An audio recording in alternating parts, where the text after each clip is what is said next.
Thank you. Good evening and good evening to listeners. Good evening to you. So the central bank governor has spoken. Policy rate reduced or slashed. First of all, what is policy rate? How consequential is that on my my personal economy? Okay. So the monetary policy rate, in a sense, it tells us how the central bank deals with the commercial bank. Deals with the commercial bank in the sense that if a commercial bank needed some funds from the central bank to lend to you, then the central bank will lend to the monetary policy will lend to that commercial bank at the monetary policy rate plus 3 percentage points. But that 3 percentage points is fixed. So it means that every time the central bank or every time the monetary policy rate changes, the rate at which the central bank is dealing with commercial banks changes by the exact percentage. So what this means is that it is affecting how the central bank deals with the commercial bank. And that will also translate into how the commercial banks lend money to people. So currently we have what we call a formula for banks to compute what we call the Ghana reference rate, which is the base rate for computing interest rate on lending. And the monetary policy rate has a weight of 40%. So now that the central bank has cut the policy rate by 350 basis points or 3.5 percentage points, it means that if nothing else changes, the rate at which banks are lending to businesses and customers will reduce by about 140 basis points or 1.4 percentage points. So all things being equal, if nothing else changes, you should expect that this reduction will mean that when you go to the bank to borrow, if nothing else changes, they should reduce how much they are charging you, the interest that they are charging you. Okay, so it means things are getting better for the BOG. BOG is transferring that to the banks, and the banks are expected to transfer that to us. How different is this from the lending rate? So I initially mentioned something called the Ghana reference rate. Yes. So that is the base. So if you go to a bank for a loan, that is the starting point. So then the Ghana reference rate is the same for all banks.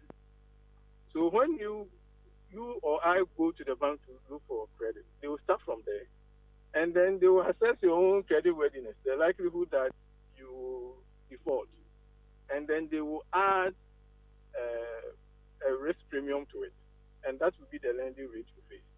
So when you go to a bank to borrow, the interest rate you are facing primarily is made of two components: the Ghana reference rate and your own individual risk premium, reflecting the likelihood that you are going to default. Okay. So the reduction in the policy rate is a big part of how interest rates are computed for bank clients. Let's talk about stability.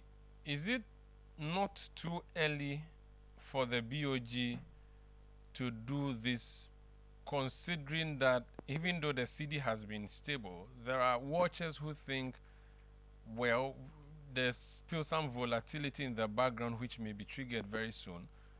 And so is it enough time, do you think, enough waiting time for the BOG to reduce or lower this benchmark so that we will not have to do another reset, say, in the few weeks to come?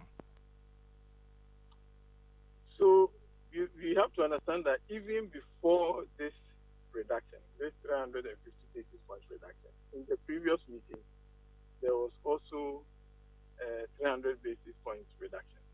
So in the July meeting, they reduced it by 300 basis points. And now they've added another 350 basis points. So that is, in that 2-month period, that is a substantial cut. Now, when the central bank or the monetary policy committee is deciding what they should do with the monetary policy rate, there are two main considerations: what is happening, or what is likely to happen to economic activity versus what is likely to happen to inflation, as price stability. So if the central bank judges that, so those two also tend to work in the short term. They work opposite. So what it means is that you are weighing the risk on two things. So if the central bank assesses the data on the economy and feels that it's likely that inflation will go up, then they are likely to increase the rate. If they assess and they feel that on the balance there's a higher risk on growth compared to inflation, then they will reduce the rate. So in essence, what they have done now is suggesting that they are thinking that inflation is likely to come down. So it's important for them to support the growth.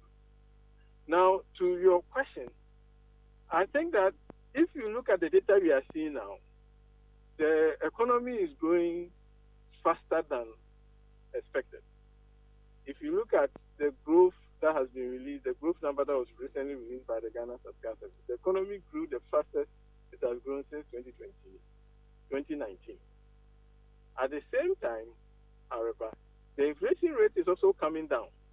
So in this case, the two things that you fear, so if you weigh both, you think that both are on strong footing. However, the central bank has decided that in spite of the fact that, ordinarily you say that there's a balance, many people would have expected that perhaps they would have kept the rate. But they've decided to reduce it. I personally think that it is quite aggressive. Even if there was going to be a cut, considering that at the previous meeting there was a substantial cut, I would have expected that even if there was going to be a cut, it would be rather moderate. So, because you notice that on the inflation side, even in the press release, the MPC did acknowledge that the discussion around the utility tariffs is likely to bring some pressures on the inflation rate. And Imaru, you also notice that in recent times, the currency is depreciating somewhat. It's depreciating a little bit. Many people, including myself, will think that that is a correction that should happen. But we know that every time the currency depreciates like that, fuel prices are going to go up, and it will take some time for it to have a pass-through effect on the inflation rate. So on the basis of all of this, I would have thought that perhaps the central bank would have kept the rate unchanged and observed the effect of the last round of reduction, or even if they were going to cut it, it would have been more moderate. But so there should have been some certainty before the reduction. That is what I would have expected that they would have done, because you see, when you cut the policy rate in a particular month, it takes some time. Sometimes it might take up to 12 months before its full effect must be felt through the economy. So on the basis of that, you want to wait and see what the last round of cuts has done before you decide to cut more aggressively as they've done. Can there be an automaticity to this so that immediately we see the reduction or decline in inflationary pressures, there should be an automatic trigger so that we don't have to wait for an MPC meeting before this announcement is done? Can that be possible? Or you hold a view that it should not be automatic because you cannot guarantee stability? Give it time before you make the announcement, even if you would make it at all. I don't think making this automatic is feasible. I don't think there's any country that has that. In macroeconomics, there's something we call Taylor's rule, which you can use to infer, given a particular percentage change in the inflation rate, what the growth impact is, and then work back towards what the changes in the monetary policy rate should be. But those measures are backward-looking, and the decisions about the monetary policy have to be forward-looking. So you can't say, oh, every time I see inflation rate of this, I should automatically cut or change the policy rate by that, because note that the discussion is not just about the inflation we are seeing, but you have to look at things that are coming up and what are the likely implications. So if if you have such a rule that has an automatic formula, it will not be forward-looking enough to see things that may not have been captured in the data. So I think this, having a discussion, getting a broad view of different things happening in the economy and making that decision, I think that's the right thing to do. Thank you so much for speaking to us. But before you take leave of us, there's a story I just want to ask your view on. It is the central bank governor again speaking, and he says, and there's a story on our website, it says, where is the anxiety coming from? BOG governor on Cedi stability. Let me read the story briefly. The governor of the central bank, Dr. Johnson Isiama, has dismissed concerns about the stability of the Ghanaian cedi, questioning the source of recent public anxiety.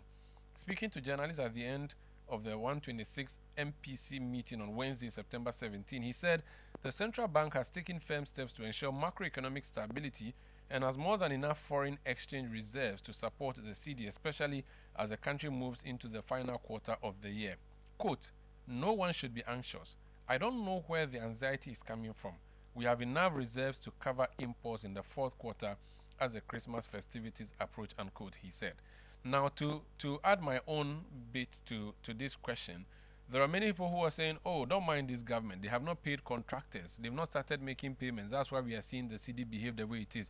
The day they start making payments, the day money starts being repatriated, we are going to start seeing the cedi decline with a nosedive like the Titanic. Do you think the governor is justified in toning down or asking for people to tone down the anxiety, or you think people can be cautiously anxious? Well, I think that you can understand why people are anxious because we are used most of the time we are used to the cedi being under pressure, and sometimes when it starts, it can just it can quickly blow up.